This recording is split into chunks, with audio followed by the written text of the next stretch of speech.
TCL sports lounge में एक बार फिर खुशामदीद। ब्रेक पे जाने से पहले हम बात कर रहे थे मोहम्मद अब्बास की, और मैं चाहूँगा कि उसी कॉन्वर्सेशन को हम ज़रा वाइंड अप करते चलें। Hassan, again, you were talking about Mohammad Abbas should be the first name on the list as far as fast bowlers are concerned. ज़रा थोड़ा सा उस पर elaborate करें और ज़रा थोड़ा सा मुझे बताएं कि यार क्या ये पॉसिबिलिटी है कि हम कंसिडर करेंगे एक और फोर्थ सीमर को भी साथ खेलना चाहिए, keeping Yasir record over the past couple of away series? I think it again depends on जो कंडीशन है पिच पे। अगर थोड़ी सी भी हेल्प मिल रही है, क्योंकि यासिर का जो काफ़ी लोग उसको क्रिटिसाइज भी करते हैं regarding his record specially outside Asia, lot of that has to do with के he doesn't have the help जो कि उसको सरफेस की जो उसको एशिया में मिलती है, and he is not the sort of bowler जो कि फ्लैट विकेट पे कोई चीज़ प्रोड्यूस कर सके। लेकिन जब उसको हेल्प मिलती है तो उसकी एक्यूरेसी इतनी है और उसकी स्किल इतनी है कि वो उसमें भी परफॉर्म कर सकता है, as we saw in Lord's and Oval 2016 के टूर पे भी।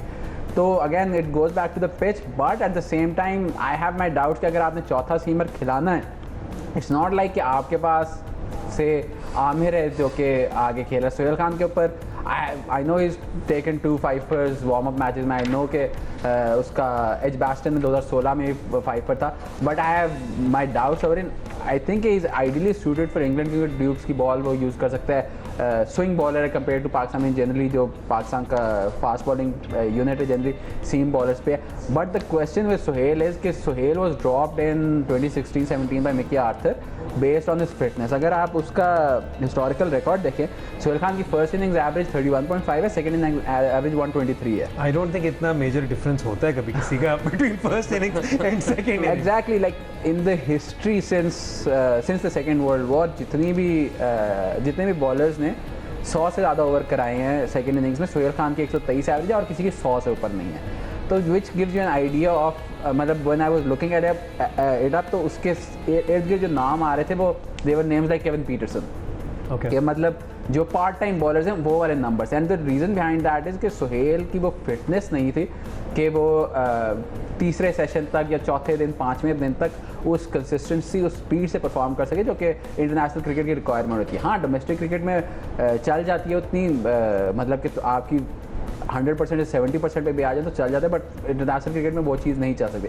सो then it goes back to management की क्या बिलीव है। पाकिस्तान ने पिछले 7-8 महीने बड़ा ज़ोर और शोर किया है फिटनेस के बारे में, तो has he reach the fitness level कि आप जो डे 1 का सोहेल खान है वो डे 4 का भी सोहेल खान। अच्छा रिहान, इसी पे अगर बात करते हैं, सोहेल खान पे तो हमने बात कर ली, and I think all three of us are pretty much on the same page कि जहाँ तक पाकिस्तान की पेस बैटरी का concern, I think all three of us believe कि it should be Shaheen Shah, Abbas and Naseem Shah in this particular test.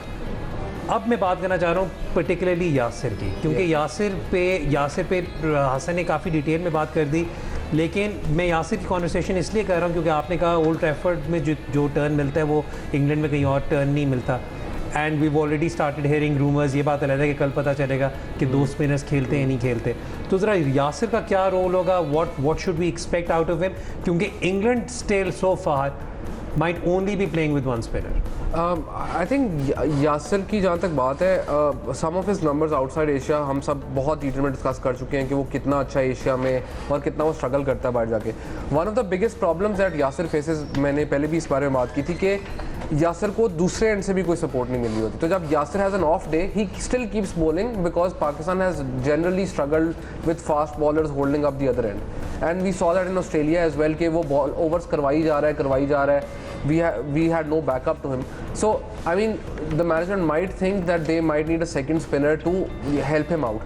However, it all depends on the pitch. और वही बात है, अभी तक हमने जितने मैचेस देखे हैं, they haven't been really high scoring matches. And England के अंदर मैचेस वैसे भी अगर मैनेजमेंट ये सोचती है कि पिच इस तरह की है कि जल्दी विकेट गिर जाएंगी, then it makes sense to play 4 bowlers. But Pakistan generally वे इसलिए भी स्ट्रगल करता है कि जब आपके 2 फास्ट बॉलर्स फॉर्म में ना हो, तीसरे के ऊपर ओवर बर्डन हो, तो यासिर को ओवर करवाने पड़ते हैं, and that is something that Pakistan needs to look out for. And the other problem is कि when यासिर को कोई अटैक करता है, we saw that with David Warner, we've seen that with other players as well. So does he have answers for that when the pitch is not turning? That is the problem, because as Hassan mentioned, he's very consistent with his line and length, very skilled. But once you attack that line and that length, does he have an answer?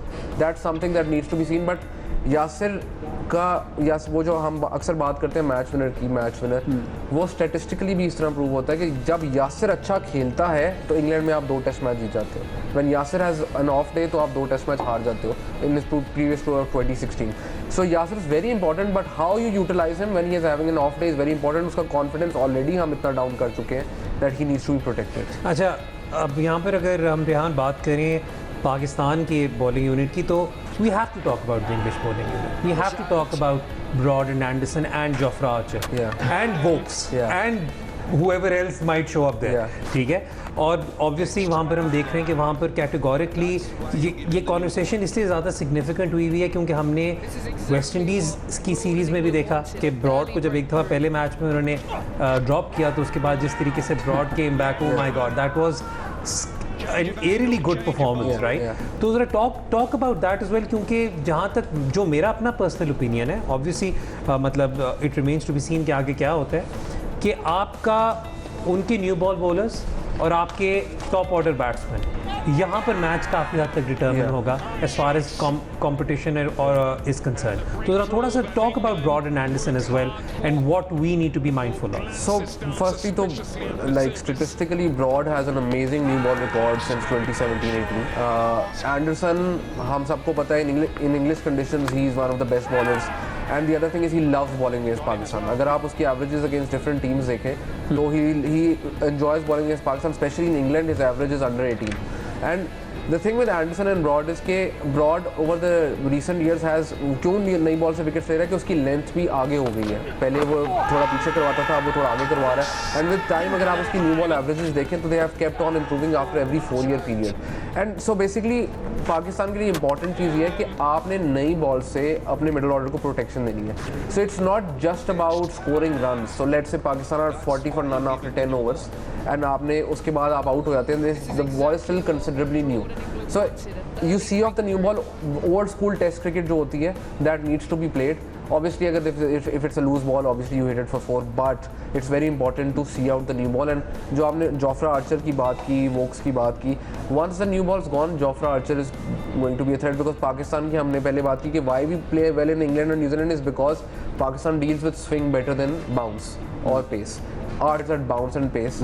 So it will be interesting to see how our middle order deals with it, and that's why I'm really excited to see Jofra Archer versus Babar Azam. Jofra Archer versus Babar Azam, इस पर भी बात करेंगे। और अब वक्त हो रहा है ब्रेक का। ब्रेक के बाद जब वापस आएंगे तो पाकिस्तान क्रिकेट का सबसे बड़ा सवाल कि फवाद आलम का क्या करना है, इस पर भी बात करेंगे। So let's take a short break. Break के बाद फिर हाजिर होंगे। देखते रहें TCL स्पोर्ट्स लाउंज।